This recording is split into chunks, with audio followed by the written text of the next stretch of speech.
Dalam kegiatan perdagangan internasional antar negara dikenal adanya istilah ekspor dan impor. Dari adanya kegiatan ekspor dan impor ini memberikan pengaruh. Pertama-tama kita lihat terlebih dahulu yaitu dari sisi ekspornya. Nah, di mana dari adanya kegiatan ekspor ini dapat memperluas pangsa pasar bagi barang-barang tertentu yang diekspor di beberapa negara. Nah, sehingga industrinya dapat tumbuh dengan lebih cepat karena kan adanya perluasan pasar dibandingkan hanya dijual di dalam pasar dalam negeri. Nah, sedangkan kegiatan impor merupakan kegiatan yang memasukkan atau membeli barang dari luar negeri ke dalam negeri guna memenuhi kebutuhan di dalam negeri tersebut. Dari adanya kegiatan ekspor dan impor ini memberikan pengaruh. Pertama-tama kita lihat terlebih dahulu yaitu dari sisi ekspornya. Nah, di mana dari adanya kegiatan ekspor ini dapat memperluas pangsa pasar bagi barang-barang tertentu yang diekspor di beberapa negara. Nah, sehingga industrinya dapat tumbuh dengan lebih cepat karena kan adanya perluasan pasar dibandingkan hanya dijual di dalam pasar dalam negeri. Nah, kemudian dengan adanya ekspor ini menyebabkan adanya permintaan terhadap barang-barang yang diekspor.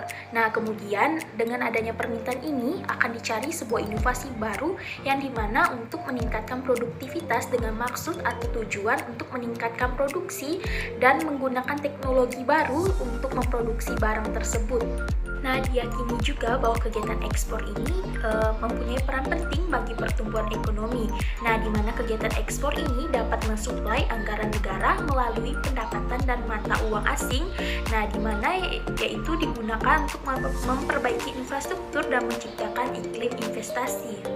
Adanya ekspor juga dapat menambah devisa negara yang merupakan salah satu sumber penerimaan negara. Nah, sehingga akan mempengaruhi pendapatan nasionalnya. Selain itu, dengan adanya ekspor juga dapat membuka lapangan pekerjaan. Nah, karena dengan adanya permintaan terhadap barang, maka menyebabkan kenaikan jumlah yang harus diproduksi. Nah, maka akan meningkatkan penyerapan tenaga kerja. Sedangkan dari sisi impor, walaupun seperti yang kita ketahui bahwa impor ini bersifat bocoran dan menjadi pengeluaran negara, namun kegiatan impor ini juga dapat menimbulkan kegiatan investasi. Nah, apabila barang yang diimpor ini merupakan barang modal, barang mentah, dan barang setengah jadi yang digunakan untuk keperluan industri. Nah, peranan dari adanya impor ini dapat memperoleh barang atau jasa yang tidak dapat diproduksi di dalam negeri. Nah, seperti yang kita ketahui, karena di setiap negara pasti mempunyai sumber daya alam yang berbeda.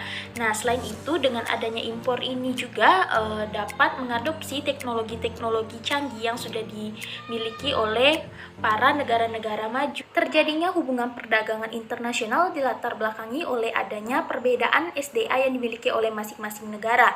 Nah, dikatakan bahwa manusia merupakan makhluk sosial yang selalu membutuhkan bantuan orang lain. Nah, begitu pula juga dengan kegiatan ekspor-impor, di mana terdapat hubungan perdagangan atau kerjasama antar negara. Tidak ada satu negara pun yang dapat memenuhi kebutuhannya sendiri, meskipun negara tersebut bersifat tertutup.